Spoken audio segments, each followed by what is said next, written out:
Cette séance est la dernière avant la dissolution du présent Conseil, en prévision des élections municipales qui auront lieu le 2 novembre prochain. J'en profite pour vous rappeler l'importance d'aller voter. C'est la meilleure façon de faire entendre votre voix et de participer activement à la vie démocratique de notre ville. C'est aussi ce soir que nous adopterons le programme quinquennal d'immobilisation PQI 2026-2030. J'aurai l'occasion de vous en présenter les grandes lignes lors de la séance extraordinaire qui sera diffusée à 20 h et qui suivra et qui sera diffusée à 20 h. Je peux déjà vous annoncer que ce nouveau plan met l'accent sur la mise à niveau, la pérennité et le renouvellement de nos actifs, notamment dans le domaine des infrastructures d'eau, qui constitue le principal défi stratégique de notre municipalité pour les années à venir.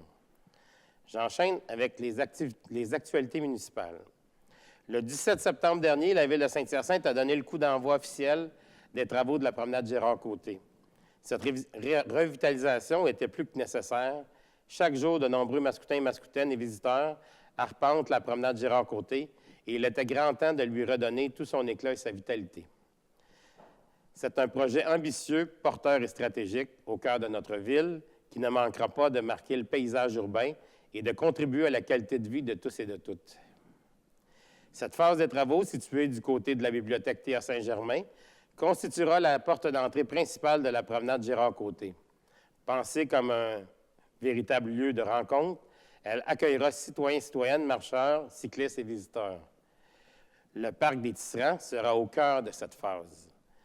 J'aimerais exprimer ma profonde gratitude à plusieurs personnes et équipes. Tout d'abord, un merci tout particulier à notre députée provinciale, Mme Chantal Soucy, pour la contribution gouvernementale de 5 millions de dollars.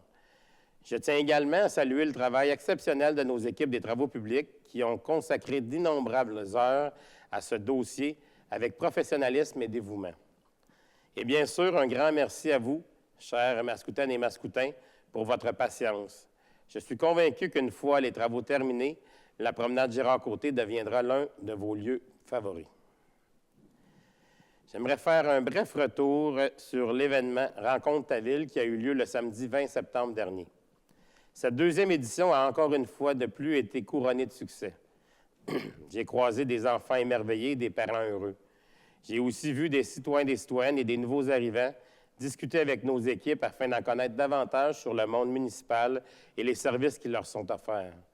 Rencontre ta ville est définitivement un événement qui nous rapproche des citoyens et qui est directement lié avec nos orientations et priorités, dont l'une est de développer nos relations avec les citoyens et citoyennes en favorisant la communication, la transparence et la participation publique. En tant que maire, je ne pourrais pas être plus fier de faire partie d'une équipe municipale aussi dévouée qui n'a ménagé aucun effort pour faire de cet événement une très grande réussite. La semaine dernière, la Ville de Saint-Hyacinthe a procédé à l'ouverture officielle du nouveau parc Aurel-Le-Tendre en compagnie de la famille Le-Tendre, des membres du conseil municipal et des employés municipaux impliqués dans la réalisation du projet. M. Aurel-Le-Tendre était un entrepreneur chevronné et passionné qui a marqué les esprits dans le milieu des affaires. Il a fondé durant les années 1950 Masca Auto électrique, un atelier mécanique spécialisé dans la mise au point automobile, Ressort Masca, une entreprise spécialisée dans la réparation de camions, et le centre du ressort TR à Trois-Rivières. Les Mascoutins sont invités à découvrir un espace multifonctionnel offrant des zones variées, modules de jeu adaptés aux 18 mois à 12 ans, aires de socialisation, modules d'entraînement, jeux d'eau pour tous les âges et espaces gazonnés pour le jeu libre.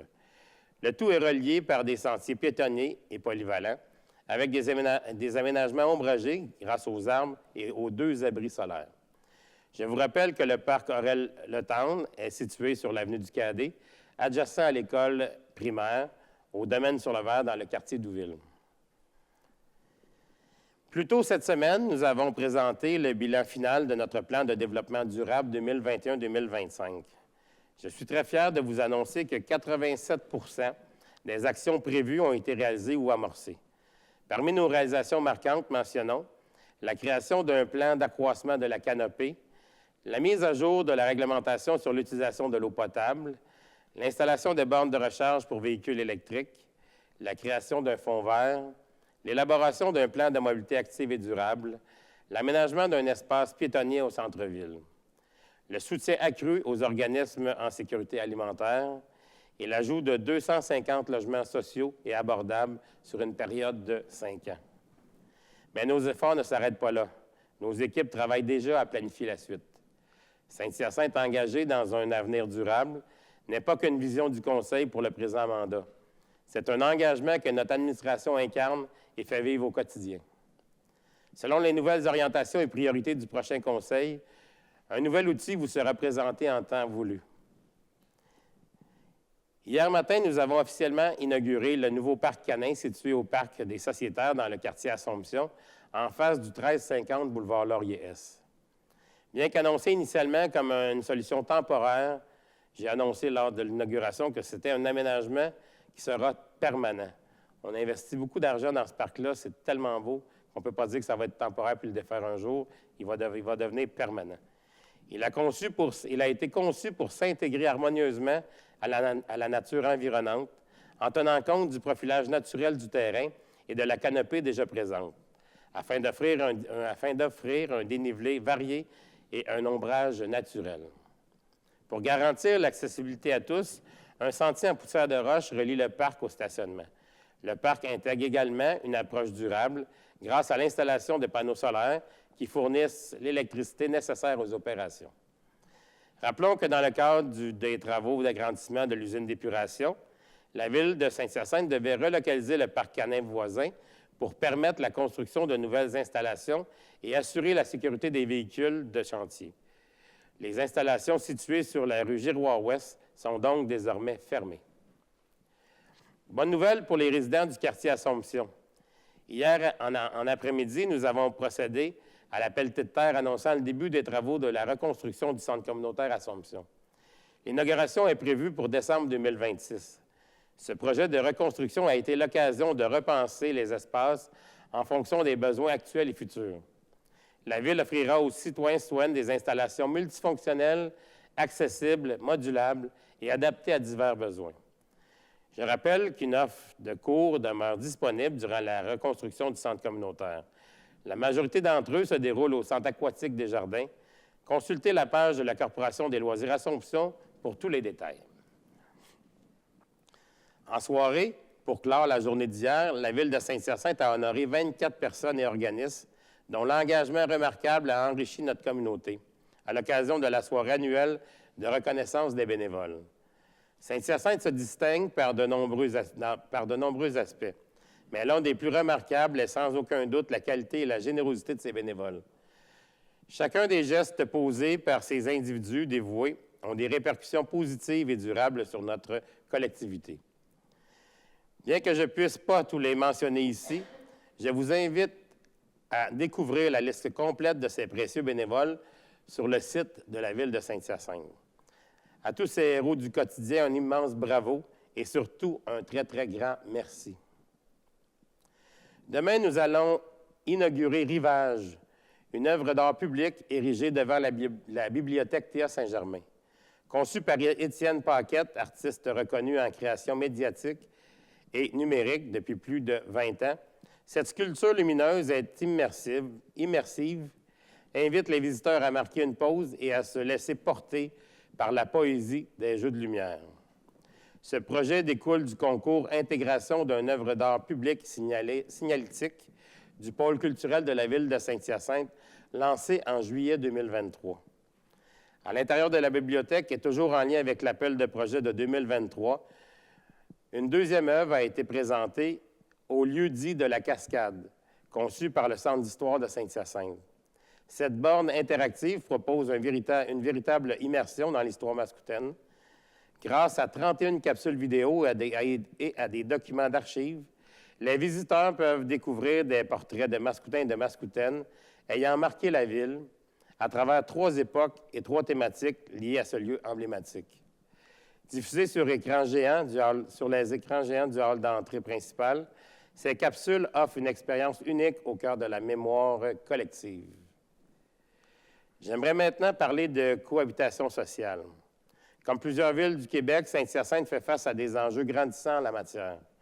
L'itinérance, les problématiques liées à la santé mentale et certaines incivilités suscitent de nombreuses réactions et interrogations de la part des citoyennes et des citoyens. Afin de mieux répondre à ces préoccupations, la Ville a mis en place différentes mesures concrètes, dont la création d'une section questions-réponses en ligne, accessible à l'adresse suivante, saint-hyacinthe.ca/cohabitation-sociale/question avec un S-réponse. Elle regroupe l'ensemble des questions reçues de la population. Un formulaire de contact est également disponible pour celles et ceux qui souhaiteraient obtenir des précisions supplémentaires. Voici maintenant quelques rappels. N'oubliez pas les soirées enchantées les 3, 4 et 10 et 11 octobre au Parc Casimir-Dessolles. Une foule d'activités sont organisées pour divertir autant les enfants que les parents. En dehors des soirées enchantées, dès le 3 octobre, et ce jusqu'au 31 octobre, les citoyens verront le parc se métamorphoser en un univers lumineux et mystérieux, habité par les Nox, ces créatures fascinantes imaginées par la firme Lucion. Je vous invite à prendre connaissance de la programmation complète sur notre site Internet. La collecte des gros rebuts a lieu la semaine prochaine, la même journée que celle des matières résiduelles. Ils doivent être placés de façon ordonnée et bien empilés en bordure de la rue. Visitez le riam.québec pour connaître la liste des matières autorisées ou non. Du 5 au 11 octobre prochain, c'est la semaine de prévention des incendies. Cette année, le thème nous rappelle que le premier responsable, c'est nous. C'est un thème évocateur et malheureusement bien réel. Près de 49 % des incendies qui se produisent dans les maisons sont liés à une distraction ou à une erreur humaine. Soyez vigilants lorsque vous cuisinez, fumez ou que vous utilisez un appareil de chauffage au bois et disposez des cendres.